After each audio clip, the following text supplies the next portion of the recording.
Good afternoon and welcome to the Happy Half Hour. I'm Leigh Kubin. And I'm Sandra Priestley. Welcome to our podcast. Happy Thursday. Happy Thursday. What you drinking? I am drinking. I don't know if you have this in the US, but have you ever had the drink called Poppy? Mm. Poppi?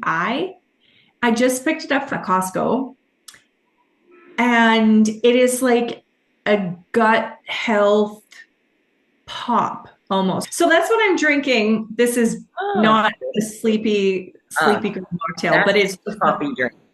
just the poppy drink. I'm kind of boring today. I've just got some cucumber water in my cute little cup. Yum. Mm-hmm.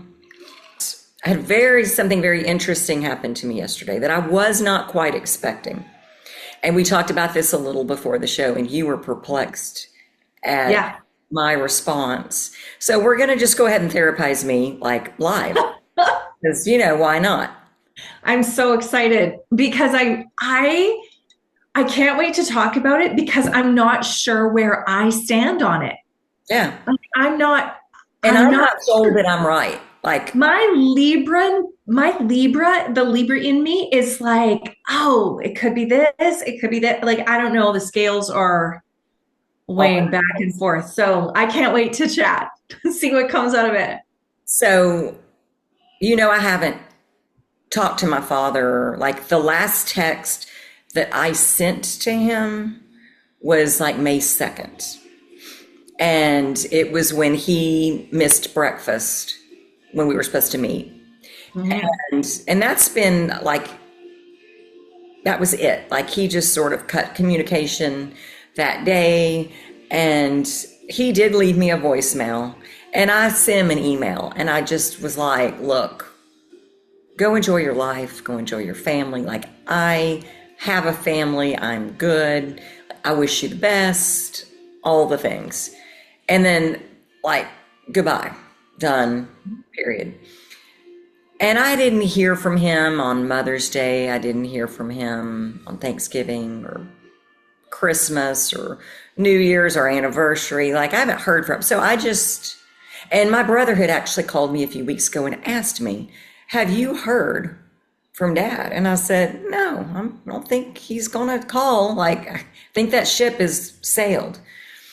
And what do you know? I get a text from him yesterday.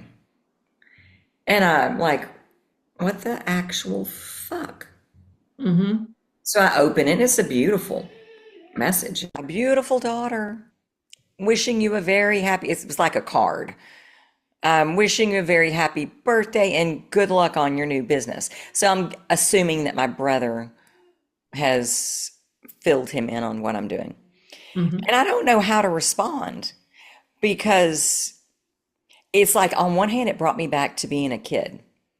When, Mm. being at the school, getting ready to go on the performance, looking out in the audience to see where's Dad, oh, he's not here again. Nope, he's not. And so it was that same sort of like, I want to be like, oh, my dad. But then it's like, what the fuck? I'm 53 years old and I am not getting on this ride again. Yeah. What the actual fuck? So I sit on it for a bit. And then I thought, well, I can't be rude. People pleaser. So I have to respond.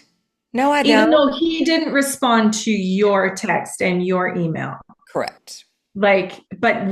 Yes, How yes. fucked up is this? Like, Well, daddy I think issues. it's normal because I would do the same. And it's so fascinating because my dad will, he'll message, and I think it takes me back to, oh my gosh, oh, my dad. He He's loves me messaging again. me. Yay. Oh, Yeah. yay. Yeah. What could I do? Right? Like, yeah, I think that's human nature, but Craziness. But it feels weird. I'm like, I've got to respond, but I'm not getting into a conversation and I don't like, no, I'm not Mhm. going down this road again. So I respond with, thank you, period. I Yeah. thought that was short. I thought that Mhm. was sweet. I thought it was to the point, like, thank you for what you said, yet I have nothing else to say. The end. Right. The end. Yeah. Not dot, dot, dot. Right. And Lily's like, oh, you really Well, the sent dot, that? right? The dot. Like, Well, that was and purposeful.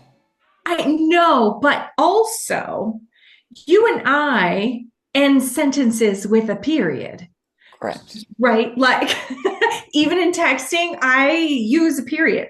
And a lot of times I'll do this. Like, I'll just go, okay, dot, right? And then Shay will come back with, you sent the dot.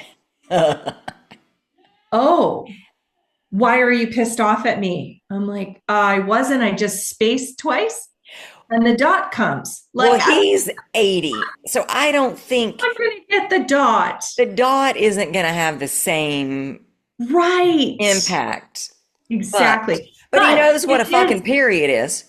right. And it is sort of for you. It's the most important is for you. So when you say thank you, period, and it means like, thank you. And now we're done with this conversation.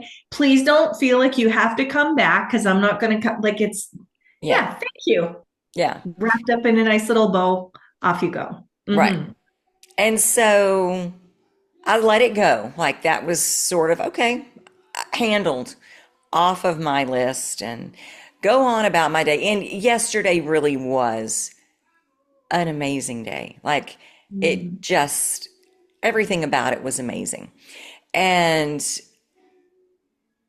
then about 9:13, just about out, because I have a big day today. Mhm. My phone, and I had my phone on for Logan. Right. Well, at that point, Logan wasn't calling. And then, but my phone rings and it's him. And I was like, oh, fuck, no, no, not before bed. Like, I am not on my birthday. I am not getting distracted. I'm not going to disrupt my sleep when I have a 7:30 hypnotherapy appointment in the morning, followed by a speech for a bunch of women that I don't know. I've met one of. No, I'm sleeping good tonight. Mm-mm. So I silence my phone and say, not today, and go to sleep. And I wake up in the morning and it's there. There's a voicemail, and I'm like, nope, can't listen to it. You've got to get to your hypnotherapy appointment and you need to be on. And then you've got to be on for these women. But I was able to be present in that meeting with those women and really kind of tell them about my life. Now, I had a whole nother story to tell had I checked my phone, but I was not ready for that. And I didn't know what was on, and I still don't know. Maybe we should listen to the message together. Yeah. Wouldn't that be exciting? Right. But I did this the last voicemail he left me. It took me a couple of days to get myself to a place where, yeah, you're ready to listen. I find it fascinating because I'm not sure, is this avoidance or empowerment? I don't know. And at what point does avoidance become empowerment or halt it? Like my I'm mind blown by this. At the same time, I can tell you that I had not spoken with my dad since, I'm trying to think, 2005. Okay. And then last year, last spring, he sent me a Facebook friend request. And I sat on it. I mean, I saw it come in, but I sat on it for 2 days, making sure that I was open to being a Facebook friend with him, Yeah. ready for whatever it was that he was going to say to me. And so I took 2 days, at least, maybe 3 or 4, to decide. And I did have that thought of, well, he sent me a friend request. If I don't respond to this, is he going to wonder, am I rejecting him? Is he going to feel hurt? Like I went through that and I just chose like, let him think whatever he wants. Like, like this is about me. This is not about him. And so I did take those 2 days. At the same time, that's probably the first time I've ever done that. And I wanted to make sure that when I made the choice, I was responding and not reacting. Correct. Like I wanted to make sure that I wasn't reacting to make him happy. Right. It was a very intentional response. I was self-regulated response. But I don't know if I got a 1 minute voice message on my birthday. I don't. Oh, it was almost 2 minutes. Oh my goodness. So I don't know what I would have done. If I thought it was going to be something bad, I might not have. I don't know. I don't think back and forth. Bad. He is not going to call on your birthday on to give my you birthday. I'm sure it's probably a lovely message. I know that he does have some health issues that have come up, that my brother has talked to me about that. I don't know if that is on there. I do not know. But what I do know is that I'm 53 years old and he has not really been a father to me in 30 years. Right. And I have been discarded. And then, my brother will say, well, Dad wants to see you 10 years later or so. I think the kids were 4th and 5th grade. So the eager child in me, oh, he wants to see me? Okay. Yeah. And I introduce him to my kids and Paul. And then we don't see him again for a couple of years. And it's kind of that. And then we get into a rhythm where we don't talk often, 3 times a year, maybe see each other once a year. But occasionally, like some really meaningful conversations in there, which I was super grateful for. To then, oh, no, you're still not good enough for us. Those were not the words. That was the message. Like, you are not redeemable. The way that you have conducted your life for the past 30 years is not good enough. So I'm sorry, but I got to drop you again. But I'm not really going to talk about it. Just going to. And then now to think that we're going to just jump back in. I'm like, I'm not mad at him. I don't wish him ill. But is that the best use of my time? Right. And this is where I go in my mind, because I'm thinking, you are confident and assured and proud and happy with the way that your life went, and you wouldn't change a thing. And I mean, I wish I could change some older things. Right. But look where I'm at. Exactly. And you wouldn't be here if you didn't have those older things. And I often wonder, had I not been ejected from that family, who would I be today? And I don't think I would be me. And I don't think I would be here. And I think it would be a much sadder story. Yeah. So on one hand, I'm thinking, like, embrace, let them. Yeah. Like, let him. right? Let him think what he wants, let him say what he wants, let him do what he wants. And then you get to choose how you will react. At the same time, maybe how you're reacting is to not listen to the message unless you know. Well, I don't know. I I don't know will, when you would listen to I it, will if at listen all. to it. I know I will. But when we get done here, Mona and Maria will be, Mhm. we're going to spend a beautiful evening with them. And of course, Paul and Easton and Lily and my in-laws and my sister-in-law and her family. And I don't want to be distracted from them. Right. See, and this is the thing that I think, I wonder how many people are listening or watching would do the same. Um, And and what's I don't know. Like I cannot reconcile this in my mind. Is it avoidance or is it absolute brilliance? Like is it avoidance leading to empowerment? Is it avoidance taking away from empowerment? Is it like I don't even know. I taking can't control of tell. the situation and Mhm. saying, I don't have to listen to that right now. This is more important than that. Right. Yeah.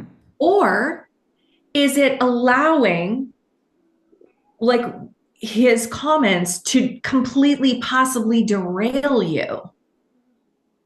Like, you know what I mean? Like avoiding listening because you're worried that his comments would completely derail you.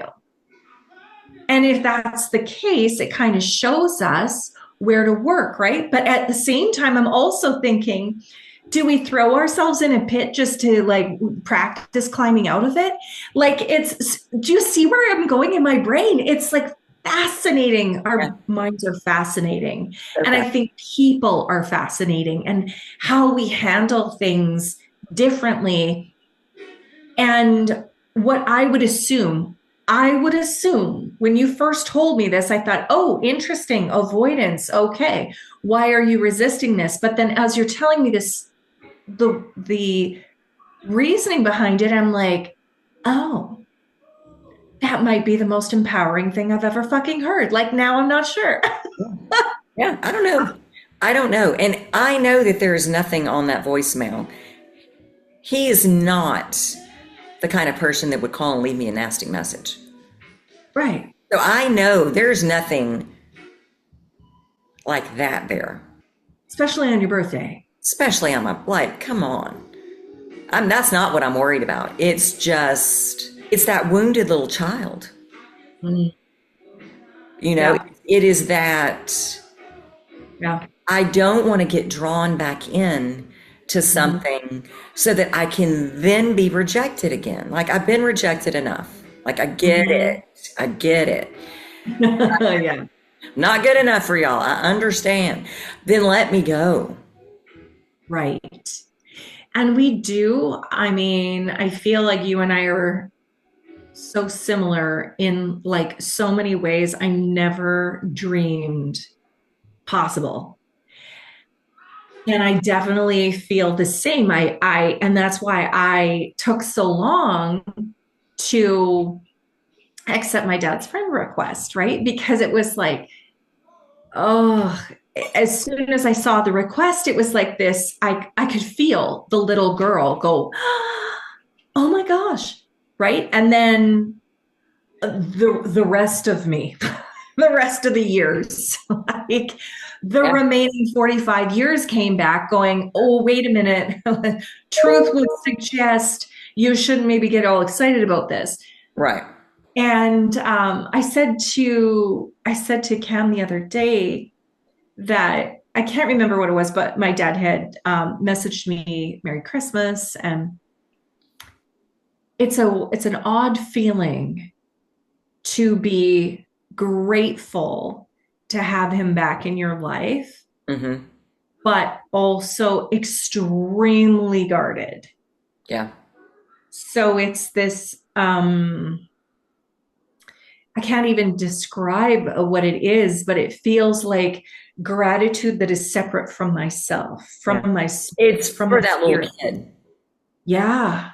I remember Yeah. kids were, I want to say in high school, well, they were in high school, but I want to say they were around graduation age, and we were at my brother's house.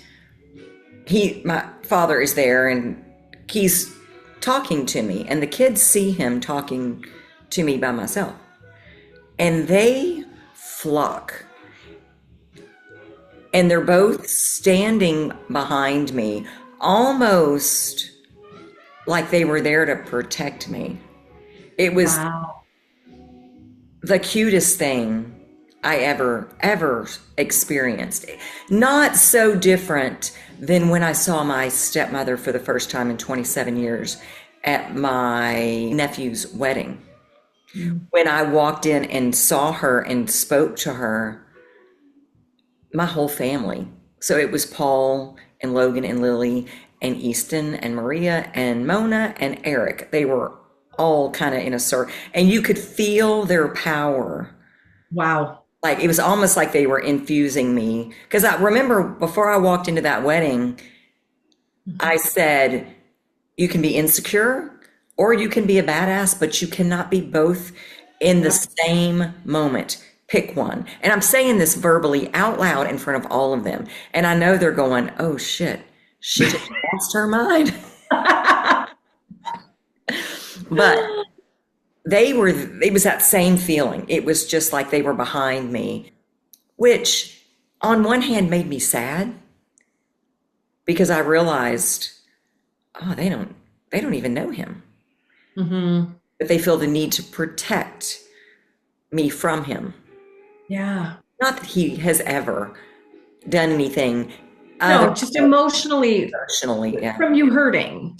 Yeah. Hmm. Yeah. So, To go back to your voicemail, yeah. I know for me, it would be in the back of my mind all the time. It would be in my subconscious mind, and Maybe. I would be thinking, not consciously, but my subconscious mind would absolutely be saying, you've got that voicemail. You haven't listened to that voicemail yet. What's in that voicemail? Like for me, I know it would because I would be the one that would rip off the band-aid and deal with the response that I have. Hmm. In saying that, I probably wouldn't be prioritizing my time with my family. Yeah. I would just want to rip the band-aid off, right? I But it's don't so know. fascinating. At some point in my life, I don't know at what age this happened. And I don't know. I think this is probably when I was going to school and working and had a family that I had to learn how to compartmentalize things Mhm. and go, I can't do that until these things are done. Like Right. and I got really good at putting it in a box. And even like the event that I spoke at today, Hmm. I got this invitation 2 weeks ago, 3 weeks ago, and I agreed and all of that. But I did not follow up with this woman until Monday Oh, I do this too. because she hadn't reached out. Because normally they'll send an email going, I need a bio, I need a headshot, I need all of these things.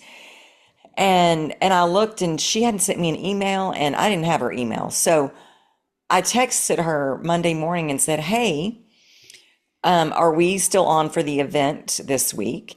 And if you need my bio and headshot and all that, send me your email address and I'll get it over to you. Oh, and by the way, where are we meeting? Because I don't even know where the meeting is, except that it was in Round Rock. But last week I had another event because I started that running that cluster group for the chamber for healthcare. Mm-hmm. So it's like I've had these things, and I'm like, I can only do this, and I can't. I can't do that right now. And I have not been stressing about this. It is on my calendar. I know what I'm going to talk about. Like I know everything is done, but I just am like, that's on pause until I can get this off my schedule. Yeah. So fascinating. I don't know. So We yeah, are fascinating. we are fascinating. We are, and I would love to know, what is this? Is this avoidance or is this empowerment? I don't know. I don't know either. I And don't know. I feel like actually I do know. Okay. I know that it is whatever works best for you. And for right now, it feels like empowerment. Like when Yeah. you're telling me, it feels like empowerment. Yeah. And so, I mean, who If are we I to really heard judge? today that it was avoidance, would it make me do anything different? Not right now. Yeah. But the other thing is, too, is you're going to listen to it Hmm. when it's convenient for you. And why is that wrong? Yeah. Because aren't you putting yourself, if you're putting yourself first, and this is why you're not avoiding any pain or you're not, right? If you're putting yourself first and your family first over pleasing him, then I think it's empowerment. Yeah. But if you're running from something, then I think it's avoidance. I think if you're, you know what I Yeah. mean? But It doesn't you're feel going to like listen to running. it. No, It doesn't like in my it body. feels like power to me when you're explaining it. And this is Yeah. why I'm so fascinated by it, because I normally would have said, this is avoidance. Why are you avoiding it? Just pull the pin, like, just listen to the fucking message. Hmm. Like, you Yeah. can listen to the message and manage the emotion and still have an amazing day. True. But But I'm not, I'm not, I'm yeah, not gonna miss a moment yeah. with my family for that. And because you can compartmentalize, it probably feels like power. But for me, if I were in the same boat, I'd have to Yeah. listen to it because I would not be physically present. I Oh, because would you'd be be, distracted, worried about it. I would be distracted thinking, I wonder what I wonder what the message was. Hmm. Like, I wonder what the message was. I wonder what he had to say. And so I would be like in the bathroom listening to the voicemail while I'm peeing and then coming out and going, oh, okay, that's dealt with. Like Ah, that's how I would just go, oh, that's dealt with. Now I know what it was. yeah, Now I can manage the emotional response that I have to yeah, it. yeah. And I wouldn't respond physically, Hmm. but I wouldn't have it running in the background, Yeah, right? yeah. I just find it fascinating. We are fascinating creatures. I am totally learning something new today. But with that, I think we're out of time. Way out of time. So Okay. thank you so much, Sandra. This was amazing. And thank you guys for joining us. We'll see you next Thursday on the Happy Half Hour. Bye. Bye.